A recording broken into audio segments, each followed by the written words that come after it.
தொடர்ந்து வேதாகமத்தின் பகுதிகளை தியானித்து வருகிறோம். ஆதியாகமம் யோசேப்பின் மரணத்தோடு முற்றுப்பெறுகிறது. தொடர்ந்து யாத்திராகமத்திற்கு வந்தோம். யோசேப்புடைய மரணத்திற்கு பிறகு யாத்திராகமத்திற்கும் ஆதியாகமத்திற்கும் இடையே சுமார் 350 வருடங்கள் கடந்துவிட்டது. இஸ்ரவேல் ஜனங்கள் அடிமைகளாக இருந்து கொண்டிருக்கிறார்கள். 70 பேராக எகிப்தில் பிரவேசித்த யாக்கோபின் குடும்பம் இந்த காலத்தில் 20-30 லட்சம் பேராக விஸ்தரித்திருந்தார்கள். அதைக் கண்டு பயப்பட்ட பார்வோன் தன் தேசத்துக்கு எதிராய், தனக்கு எதிராய் இவர்கள் ஒருவேளை யுத்தம் செய்து விடுவார்களோ, நம் சத்துருக்களோடு கைகோர்த்து கொண்டு என்று பயந்து ஆண் பிள்ளைகள் பிறந்தால் பிறந்தவுடனேயே கொன்று போடுவான். அப்படிப்பட்ட சமயத்துல மோசே ஒரு ஏழ்மையான லேவி குடும்பத்திலே பிறந்தான். பிறந்த மோசே 40 வருடங்கள் அந்த தேசத்திலே, எகிப்து தேசத்திலே அவன் வளர்ந்தான். பார்வோனுக்கு பிள்ளைகள் இல்லை, ஒரே ஒரு மகளைத் தவிர. அந்த பார்வோன் குமாரத்திற்கும் பிள்ளைகளே இல்லை. இப்படிப்பட்ட சூழ்நிலையில் பார்வோனுடைய கட்டளை என்ன? எபிரேயர்களில் ஆண் குழந்தை பிறக்கும் என்றால் உடனே அந்த ஆண் குழந்தையை கொல்ல வேண்டும், நைல் நதியில் தூக்கி எறிந்துவிட வேண்டும். இந்த கட்டளையின் அடிப்படையிலே மோசே கொல்லப்பட வேண்டும். மோசேயை ஒளித்து வைக்க முடியாமல், வழியில்லாமல் அவனுடைய தாய் நாணல் பெட்டியில் வைத்து மோசேயை நைல் நதியில் விட்டுவிடுகிறார். தேவன் எவ்வளவு அற்புதமானவர் என்றார், எந்த பார்வோன் ஆண் குழந்தைகளெல்லாம் கொல்லுங்கள் என்றானோ அந்த பார்வோனுடைய குமாரத்தி அந்த வேளையிலே நைல் நதியில் ஸ்நானம் செய்வதற்காக வருகிறாள். அப்பொழுது நாணல் பெட்டியில் இருந்த குழந்தை அழும் சத்தம் கேட்டு பார்வோன் குமாரத்தி அந்த அழுகையை கேட்டு அந்த குழந்தையை, அந்த பச்சை குழந்தையை எடுத்துக் கொள்ளுகிறாள். தனக்கு எப்படியும் பிள்ளைகள் இல்லாததினாலே தானே மோசேயை தன் குமாரனாக ஏற்றுக்கொள்ளுகிறாள். அப்படி மோசே வளர்ந்தான், பெரியவனானான். அதன் பிறகு மோசே எகிப்தியன் ஒருவன் ஒரு எபிரேயனை அடிப்பதை பார்க்கிறான். அப்படி பார்த்து கோபமுற்றவனாய் அந்த எகிப்தியனை கொன்று போடுகிறான். அந்த விஷயம் பார்வோனை எட்டுகிறது. மோசே ஒரு எகிப்தியனை கொன்றுவிட்டான் என்ற செய்தி வந்தபோது பார்வோன் கட்டளையிட்டான், மோசேயை பிடியுங்கள். இந்த கட்டளை எப்பொழுது விடுக்கப்பட்டதோ மோசே உடனே அங்கிருந்து மீதியான் என்கிற ஒரு வனாந்தர தேசத்திற்கு ஓடிப்போகிறான். போய் 40 வருடங்கள் மோசே அந்த வனாந்தரத்திலேயே வாழ்கிறான். அப்படி அங்கே எந்த ஒரு முன்னேற்றமும் இல்லாத ஒரு வாழ்க்கை. அப்பொழுதுதான் மோசேயை தேவன் அழைக்கிறார். மோசே வா, நான் உன்னை எகிப்து தேசத்திற்கு கொண்டு போகப் போகிறேன். அடிமைகளாய் அடிமைத்தனத்திலே இருக்கிற என் ஜனமாகிய இஸ்ரவேல் ஜனங்களை பார்வோனுடைய கரங்களிலிருந்து விடுவிப்பதற்காக நான் உன்னை அழைக்கிறேன், வா என்று அற்புதமாக தேவன் மோசேயை அழைத்தார்.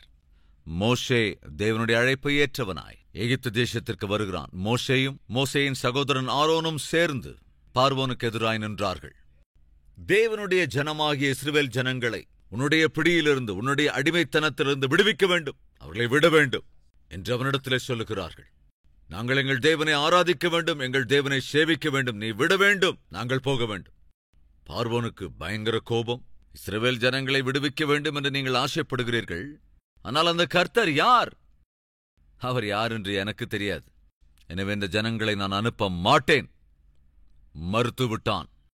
தேவன் தம்முடைய மகத்துவத்தை காண்பித்தார். 10 வாதைகளை அனுப்பினார். அப்படி தேவன் தம்முடைய வாதைகளை அனுப்பிய போது பார்வோன் தடுமாறினான். ஒரு கட்டத்தில் தேவன் சொல்லுகிறார், எகிப்து தேசத்திலே இருக்கின்ற எல்லா தலைச்சன் பிள்ளைகளையும் நான் சிட்சிக்கப் போகிறேன், கொல்லப் போகிறேன். ஏனென்றால் இதேதானே பார்வோனும் முன்பு செய்தான். எபிரேயருக்கு பிறந்த ஆண் குழந்தைகளையெல்லாம் நைல் நதியிலே தூக்கி எறிந்தான் அல்லவா?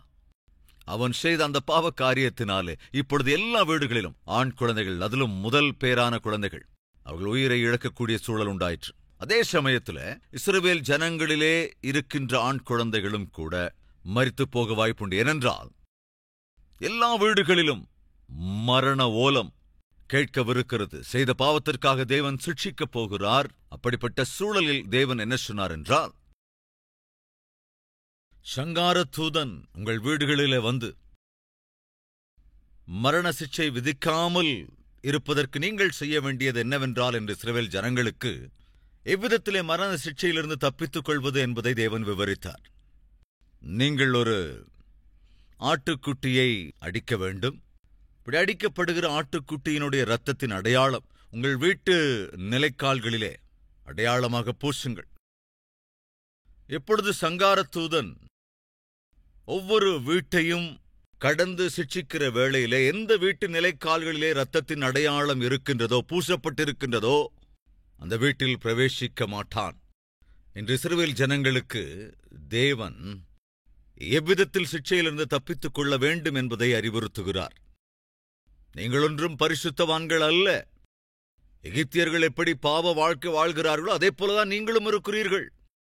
ஆனால் உங்களை நான் என் ஜனமாக, என் சுதந்திரமாக நான் எடுத்துக்கொண்டிருக்கிறேன் அல்லவா? எனவே ரட்சிப்பு, அதாவது பாவம் நிறைந்த மனிதன் தான் செய்த பாவத்திலிருந்து, சிட்சையிலிருந்து எப்படி தப்பித்துக் கொள்ள வேண்டும் என்பதற்காக சொல்கிறேன். எப்படி தப்பித்துக் கொள்ள முடியும்? பாவத்தில் இருக்கிற நீங்கள் சிட்சிக்கப்படாதபடிக்கு, சங்காரத்தூதன் உங்கள் வீட்டில் பிரவேசிக்காதபடிக்கு நீங்கள் செய்ய வேண்டியதெல்லாம் பழுதற்ற ஒரு ஆட்டுக்குட்டியின் இரத்தத்தை, நல்லா கவனிங்க, அதன் இரத்தத்தை உங்கள் வாசற்கதவில் அடையாளமாய் பூசுங்கள். எந்த வாசற்கதவில் இரத்தத்தின் கரை இருக்கிறதோ, அடையாளம் இருக்கிறதோ, அந்த வீட்டை நான் கடந்து போய்விடுவேன். அதைத்தான் பஸ்கா, பாஸ்ஸோவோ, தாண்டி போகுதல். இதை எதற்காக தேவன் இஸ்ரவேலர்களுக்கு சொன்னார் என்றால், தேவன் அவர்களுக்கு பாவம் செய்த மனிதனை பாவத்தினால் வருகிற சிட்சையிலிருந்து எப்படி தேவன் தப்புவிக்கப் போகிறார் என்பதை தெரியப்படுத்துவதற்காகத்தான் இந்த அற்புதமான ஒரு நியமத்தை உண்டாக்கினார். அன்று ராத்திரி சங்கார தூதன், கவனிங்க, எகிப்து தேசத்தை சங்காரம் பண்ணிய போது எல்லா வீட்டிலும் மரணம் சம்பவித்தது. பார்வோனின் தலைச்சான் பிள்ளை கூட கொல்லப்பட்டு விட்டான். தாங்கிக் கொள்ளவே முடியாத பார்வோன் அந்த கட்டத்திலே இஸ்ரவேல் ஜனங்களை, நீங்கள் போங்கள் என்று அவர்களை அனுப்பி வைத்து விடுகிறான். எப்பொழுது, கவனிங்க, மத்தியானம் 3 மணிக்கு நீங்கள் செய்த பாவத்திற்காக ஒரு ஆட்டுக்குட்டி பலி செலுத்தப்பட்டதோ, அந்நாளிலே இஸ்ரவேல் ஜனங்கள் விடுதலை பெற்றுக் கொண்டார்கள். புதிய வாழ்க்கையை ஆரம்பித்தார்கள். பார்வோனின் அடிமைத்தனத்திலிருந்து வெளியே வந்தார்கள். புதிய பிரயாணம், சுதந்திரம், புதிய வாழ்க்கை, இவற்றை இஸ்ரவேல் ஜனங்கள் ஆரம்பித்தார்கள். எப்பொழுது ஒரு ஆட்டுக்குட்டி அங்கே அடிக்கப்பட்டதோ அப்பொழுது இஸ்ரவேல் ஜனங்களுக்கு விடுதலை கிடைத்தது. எப்பொழுது ஆண்டவராகிய இயேசு கிறிஸ்து சிலுவையிலே அடிக்கப்பட்டார், அறையப்பட்டாரோ, அவர் செய்த அந்த தியாகத்தை விசுவாசிக்கிற ஒவ்வொரு பாவிக்கும் மனிதனுக்கும் விடுதலை கிடைத்தது. அது மாத்திரமல்ல, ஒரு புதிய வாழ்க்கையும் புதிய பிரயாணமும் ஆரம்பித்தது. அன்று அவர்கள் எல்லோருமே எகிப்து தேசத்தை விட்டு வெளியே வந்துவிட்டார்கள். அப்படி அவர்கள் வெளியே வந்த பிறகு ஜாக்கிரதையாய் பார்ப்போம் என்றால், 19வது அதிகாரத்தில் தேவன் மோசேயை அழைத்தார். சீனாய் மலைப்பகுதிக்கு எல்லோரும் சென்றடைந்த பிறகு, எல்லோரும் அந்த வனாந்தரத்தில் நடந்து வாக்குத்தத்த பூமியை சுதந்திரித்துக் கொள்ளப் போகின்ற போது சீனா என்ற பகுதிக்கு வருகிறார்கள். அப்படி அங்கே வந்தபோது தேவன் மோசேயினிடத்தில் சொன்னார், மோசே, நீ வா, நானும் வரப்போகிறேன் என்று மோசேயினிடத்தில் சொல்லி சீனாய் பர்வதத்தின் மீது தேவன் இறங்கி வந்தார். சீனாய் பர்வதத்தின் மேல் தேவன் இறங்கினார். இறங்கி வந்த தேவன் சொல்கிறார் மோசேயினிடத்தில், நீ என்னிடத்திலே வா என்று. மோசே தேவனை காணப்போகிறான். யாத்திராகமம் 19 நாம் பார்க்க முடியும். ஜாக்கிரதையா கவனிங்க. ஏதேன் தோட்டத்திலே ஆதாமோடும் ஏவாளோடும் தேவன் இருந்தார். அவரோடே கூட அவர் நடந்தார், அவர்களோடே கூட பேசினார். ஆனால் எப்பொழுது மனிதன் தன் வாழ்க்கைக்குள் பாவத்துக்கு இடம் கொடுத்தானோ தேவனுடைய மகிமையை இழந்து போனான். தேவனுடனான ஐக்கியத்தை இழந்து போனான். தேவ சந்நிதியையும் இழந்து போனான். அதைத் தொடர்ந்து ஜல பிரளயம், மனித இனம் முழுவதும் அழிந்து போயிற்று, ஒரே ஒரு நோவாவின் குடும்பத்தாரை தவிர. அதைத் தொடர்ந்து நோவாவின் மூலமாக இந்த பூமியிலே மனித இனம் விஸ்தரித்தது. அதற்கு பிறகு தேவன் இந்த விருத்தி அடைந்திருக்கிற மனிதன் மறுபடியும் பாவ வாழ்க்கைக்குள் போனான். என்னுடைய சாயலா, என்னுடைய ரூபத்தின்படி சிருஷ்டிக்கப்பட்டிருக்கிற மனிதன் செய்கிற பாவத்தினாலே, பொல்லாப்பினாலே சிட்சைக்கு ஆளாகி விடுகிறான். நரகத்தை நோக்கி போகிறான். அப்படி நரகத்துக்கு போகின்ற மனித இனத்தை, மனிதனை ரட்சிக்க வேண்டும் என்று தேவன் ஒரு நிர்ணயம் எடுத்துக்கொண்ட போது, அந்த இரட்சகரை உலகத்திற்கு அனுப்புவதற்காக தேவன் ஆபிரகாம் என்ற ஒரு அந்நியனை தெரிந்து கொள்ளுகிறார். அப்படி தெரிந்து கொண்ட ஆபிரகாமே, உன்னை கொண்டு உன் சந்ததியை நான் பெருக பண்ணுவேன் ஆசீர்வதிப்பேன் என்று வாக்கு பண்ணினார். அப்படி அவர் சொன்னது போலவே தேவன் ஆபிரகாமிலிருந்து ஈசாக்கு, ஈசாக்கிலிருந்து யாக்கோபு, யாக்கோபிலிருந்து யூதா, யூதாவிலிருந்து தாவீது, தாவீதிலிருந்து இயேசு கிறிஸ்து பிறப்பதும் நடந்தது. தேவன் தாம் சொன்னபடி எல்லாவற்றையும் நேர்த்தியாய் செய்தார். என்று சொல்ல வந்தது என்னவென்றால், ஏதேன் தோட்டத்திலே தேவன் தாம் சிருஷ்டித்த மனிதனோடு சந்தோஷமான ஐக்கியத்திலே இருந்தார். ஆனால் மனிதன் தான் செய்த பாவத்தினாலே தேவனுடைய ஐக்கியத்தை, மகிமையை இழந்து போனான். தேவனுடைய ஆசை என்னவென்றால், இப்பொழுது நான் இஸ்ரவேல் என்கிற இந்த ஜனக்கூட்டத்தை என்னுடைய குடும்பமாக நான் அங்கீகரிக்கிறேன், என்னுடைய ஜனமாக நான் ஏற்றுக்கொண்டிருக்கிறேன். இவர்கள் என் குடும்பம். அடிமைத்தனத்திலிருந்து வெளியே வந்து விட்டார்கள். ஆபிரகாமுக்கு நான் செய்த வாக்குத்தத்தத்தின் அடிப்படையிலே இன்று இவர்களை ஒரு கூட்டமாக, ஜனமாக, ஒரு தேசமாக இஸ்ரவேல் ஜனங்கள் ஏற்படுத்தப்பட போகிறார்கள். என்றால் நான் அவர்களோடே கூட வாசம் பண்ணுவது நல்லது. இவர்களோடு நான் வாசம் பண்ண வேண்டும். இவர்கள் என் ஜனம், என் பிள்ளைகளாகி இவர்களோடு நான் வாசம் பண்ண வேண்டும் என்று சொல்லி தேவன் மீண்டும் பரலோகத்தினின்று இறங்கி வந்தார். எங்கே இறங்கி வந்தார்? சீனாய் பர்வதத்தின் மீது தம்முடைய மகிமையோடே கூட வந்தார். அதை யாத்திராகமத்தின் 19வது அதிகாரத்திலே நாம் பார்க்க முடியும். அப்படி அவர் இறங்கி வந்தபோது தேவன் மோசேயோடு கூட பேசுகிறார். மோசேயோடு கூட தேவன் சம்பாஷித்து, இப்பொழுது புதியதாக ஒரு புதிய தேசமாக உருவாகவிருக்கிற இந்த இஸ்ரவேல் ஜனங்கள் எப்படி வாழ வேண்டும், எந்தெந்த கட்டளைகளை கைக்கொள்ள வேண்டும், ஒரு தேசம் நடைபெற வேண்டுமென்றால் கான்ஸ்டிடியூஷன் வேணும், ஒரு அரசாங்கம் அவசியம், சட்ட திட்டங்கள் அவசியம். இதுவரைக்கும் இஸ்ரவேல் ஜனங்கள் அடிமைகளாக, சிறைப்பட்டவர்களாக எகிப்து தேசத்திலே அந்நிய சம்பிரதாயங்களோடு இணைந்திருந்தார்கள். அதே அந்நிய சம்பிரதாயத்தை அவர்கள் அனுசரித்தும் வந்தார்கள். இப்பொழுது தேவன் அவர்களை வேறு பிரித்திருக்கிறார். யாத்திராகமம் எதற்கு அடையாளம்? வேறு பிரித்தல், வேறு பிரிக்கப்படுதல். ஆதியாகமம் எதற்கு அடையாளம்? ஆரம்பம். யாத்திராகமம் எதற்கு அடையாளம்? வேறு பிரித்தல். ஏனென்றால் கவனிங்க, தேவன் இஸ்ரவேல் ஜனங்களை எகிப்து தேசத்திலிருந்து வேறு பிரித்தார். பிரத்யேகமாக தம்முடைய ஜனமாக வேறு பிரித்தார். அப்படி வேறு பிரிக்கப்பட்ட அந்த ஜனங்கள் எப்படி வாழ வேண்டும் என்று அவர்களுக்கு தெரிவிக்க வேண்டும் என்றால் அவர்களுக்கு ஒரு நியாயப்பிரமாணம் வேண்டும். எனவே தேவன் என்ன செய்தார்? 20வது அதிகாரம் 21, 22, 23, 24 ஆகிய இந்த 5 அதிகாரங்களிலே யாத்திராகம புத்தகத்திலே தேவன் அவர்களுக்கென்று ஒரு கட்டளை கொடுத்தார். 10 கட்டளைகள் என்கிறோம் அல்லவா? அந்த 10 கட்டளைகள் தேவனால் யாத்திராகமத்திலே கொடுக்கப்பட்டது. 2 பலகைகளில் மீது 10 கட்டளைகள் தேவனால் மோசே கருளப்பட்டது. 20, 21, 22, 23, 24 அதிகாரங்களிலே தேவனுடைய நியாயப்பிரமாணத்தை மோசேயின் மூலமாக தேவன் தம் ஜனங்களுக்கு அருளிச் செய்கிறார். அதற்காக மோசே தேவனோடு கூட நேரத்தை செலவழிக்கையில் இஸ்ரவேல் ஜனங்களும் அதே போல ஆரோனும் சீனாய் மலையின் அடிவாரத்தில் நம்மை வழிநடத்திய மோசே என்பவன் என்னவானானோ? இந்த மலையில் ஏறிப்போனான், இந்த சீனாய் மலையின் உச்சிக்கு போனான், திரும்ப வரவில்லை. நம்மை வழிநடத்த வேண்டியவன், நம்மை வாக்குத்தத்த பூமிக்கு வழிநடத்தி கொண்டு போக வேண்டியவன் காணாமல் போய்விட்டானே என்ற எண்ணத்தோடு அவர்களை வழிநடத்துவதற்காக அவர்கள் என்ன செய்கிறார்கள்? ஆரோனின் உதவியோடு ஒரு கன்றுக்குட்டியை உருவாக்குகிறார்கள். கன்றுக்குட்டியின் சிலை யாத்திராகமம் 32 பார்க்க முடியும். அப்படி அதை உருவாக்கி, அந்த சிலையை அவர்கள் உருவாக்கி, இஸ்ரவேலே கேள், எகிப்து தேசத்திலிருந்து, நம்முடைய அடிமைத்தனத்திலிருந்து நம்மை விடுவித்து கொண்டு வந்த தேவன் இதுதான் என்று அவர்கள் அந்த கன்றுக்குட்டியை வணங்க ஆரம்பித்து விட்டார்கள். எவ்வளவு பயங்கரம் பாருங்க. அப்படி அதை பூஜித்தது மாத்திரமல்லாமல் நன்றாக புஷித்து, நன்றாக குடித்து இப்பொழுது ஏதேதோ செய்கிறார்கள்.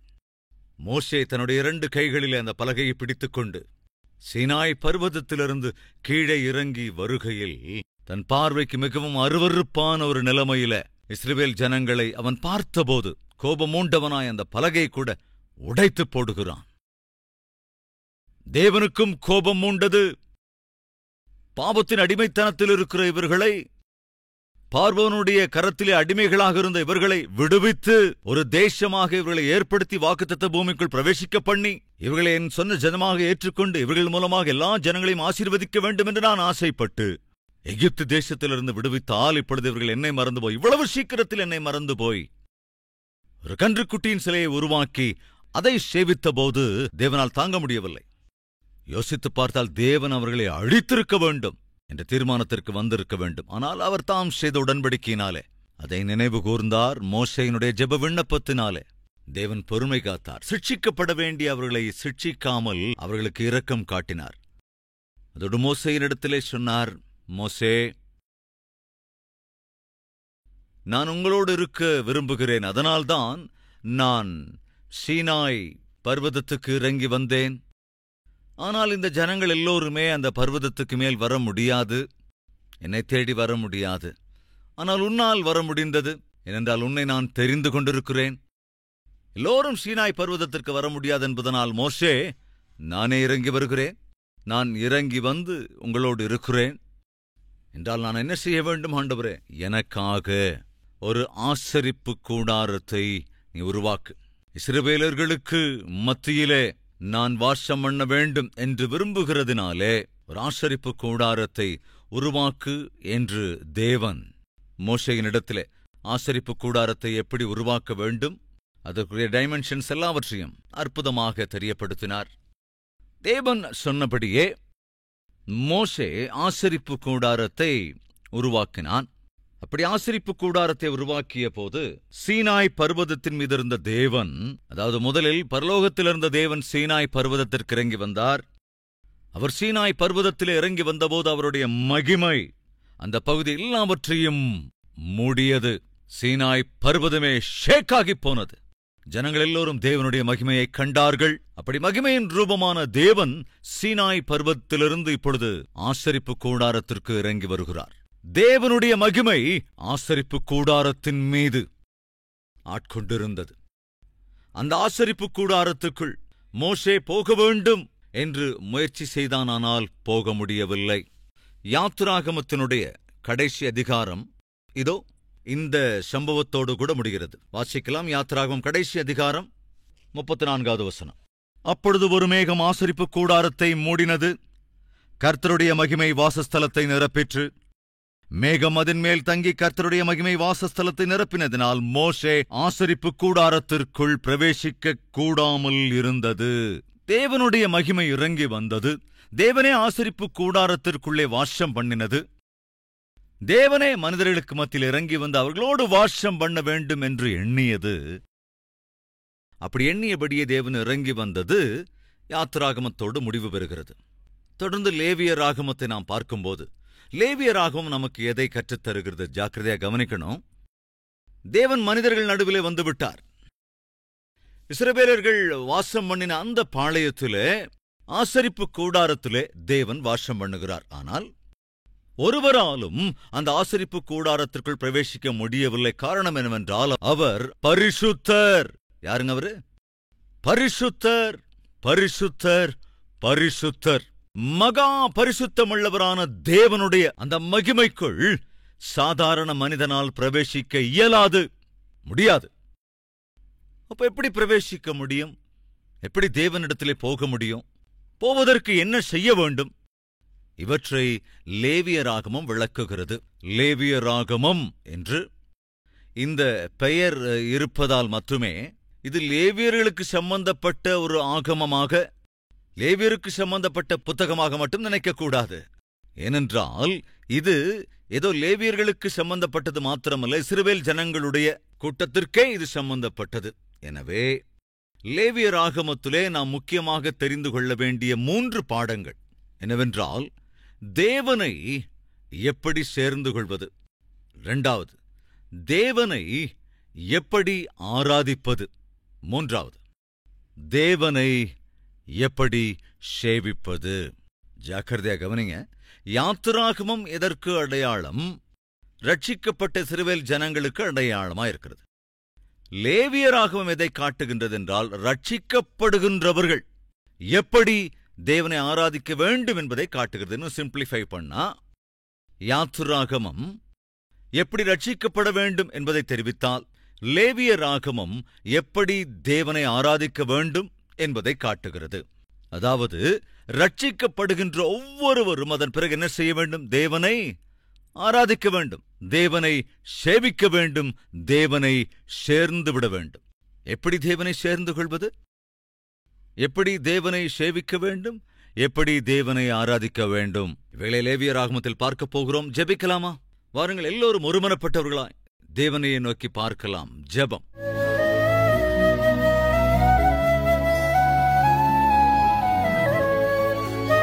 பரிசுத்தமுள்ள பிதாவே, எல்லாம் ஜெபத்திலே ஒருமனப்பட்டிருக்கிறார்களோ ஒவ்வொருவரையும் கண்ணோக்கி பாருங்க ராஜா. நாங்கள் உம்முடைய சந்நிதிக்கு சமீபமாவதற்கு எந்த விதத்திலும் தகுதியுள்ளவர்கள் அல்ல. நிர்மகா பரிசுத்தர், மகிமையால் நிறைந்திருக்கிற தேவன், அப்பேற்பட்ட நீர் எங்கள் மத்தியில் வாசம் பண்ண வேண்டும் என்று இறங்கி வந்தீர். மகிமையோடு கூட இறங்கி வந்தீர். எங்கள் மத்தியில் வாசம் பண்ணுவதற்காகவே ஆசரிப்பு கூடாரத்தை உண்டாக்கினீர். அதே ஆசரிப்பு கூடாரத்தினுடைய அளவுகளோடு கூட சாலமோன் தேவாலயத்தை அன்று கட்டினான். அப்பா, இந்நாளிலும் உம்முடைய சந்நிதியிலே, உம்முடைய ஆலயத்திலே வந்து சேர்ந்திருக்கிற எங்களை கண்ணோக்கி பாருங்க. உம்முடைய இரத்தத்தின் மூலமாக எங்களை சுத்திகரித்திருக்கிறீர். உம்மை ஆராதிக்கிற, உம்மை சேவிக்கிற பாக்கியத்தை அருளியிருக்கிறீர். அப்பா, ஒவ்வொரு முறையும் உம்முடைய சந்நிதியை எட்டுகிற ஒவ்வொரு முறையும் நாங்கள் உம்முடைய இரத்தத்தால் கழுவப்பட வேண்டும், சுத்திகரிக்கப்பட வேண்டும். அசுத்தமானது, உமக்கு அருவருப்பானது, பரிசுத்தமில்லாதது எங்களுக்குள், எங்கள் ஆவி, ஆத்மா, சரீரத்தில் ஆண்டவர் எள்ளளவும் இருப்பது கூடாது ராஜா. அது உம்மை, உம்முடைய சந்நிதியை, உம்முடைய மகிமையை நாங்கள் அனுபவிக்க முடியாதபடி செய்துவிடும். ஓ அப்பா, இப்பொழுதும் இந்த ஜெபத்திலே ஒருமனப்பட்டிருக்கிற ஒவ்வொரு உம்முடைய பிள்ளைகளுக்கும் இறங்குங்க ராஜா. ஒருவரையும் சம்பூரணமாய் உம்முடைய மேலான இரத்தத்தினால் கழுவி சுத்திகரிக்க வேண்டும் என்று இயேசு கிறிஸ்துவின் நாமத்தில் வேண்டிக் கொள்கிறோம் பிதாவே. ஆமென்.